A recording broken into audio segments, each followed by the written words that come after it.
in book 4, Paradise Lost, Eve has this moment where it's described as a narcissist-like moment. And so this situation is described in the lines 462 through 468.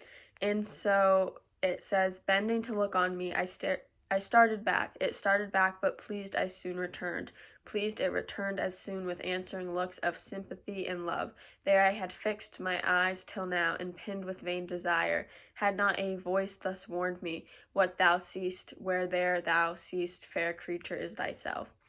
And I think that to some extent, this situation describes her innocence and her purity, because the reason that's called a narcissist-like moment is because of a story in Greek mythology where a Greek figure, Narcissus, he is so beautiful and he sees his own reflection in a pool of water and he falls in love. And there's all these beautiful nymphs and all these people that walk by him, and nothing can get his attention and his affection away from himself. And so I think that while that story and himself in that story is a little bit conceited and it shows his pride, I don't necessarily think that it goes the same for Eve in this story, although they are very similar situations, because she's also kind of fascinated with her reflection when she sees it in a pool of water. But I think that Eve shows more of her purity and her innocence, because I think that it shows just how little she's experienced in the world.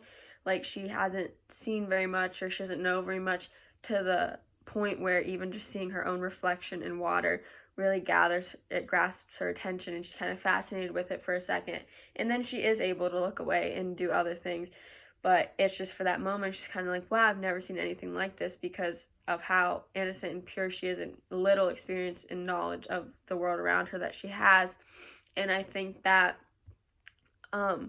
this kind of shows that she's kind of like a child. She's childlike in the sense that she's experienced so little that she really doesn't know right from wrong. And so in that sense, I guess you could say it does foreshadow a little bit, because it's showing that she's childlike and she doesn't really understand the world and how it works and how her actions affect others. So we see this where she goes and she eats the forbidden fruit because she really doesn't understand fully the concept of what's right and what's wrong, and how her actions affect those around her, because she really just has such a little understanding of, the true world and all that it has to offer, because of how pure and innocent she is and how she was just created by God himself. So she really is unaware of the full extent to what life is about. And I think that this is really displayed in this situation, in these lines, where you can see her kind of have a moment of just, it's such a simple thing, but it really catches her off guard. And even in the line 467, where it says, had not a voice thus warned me.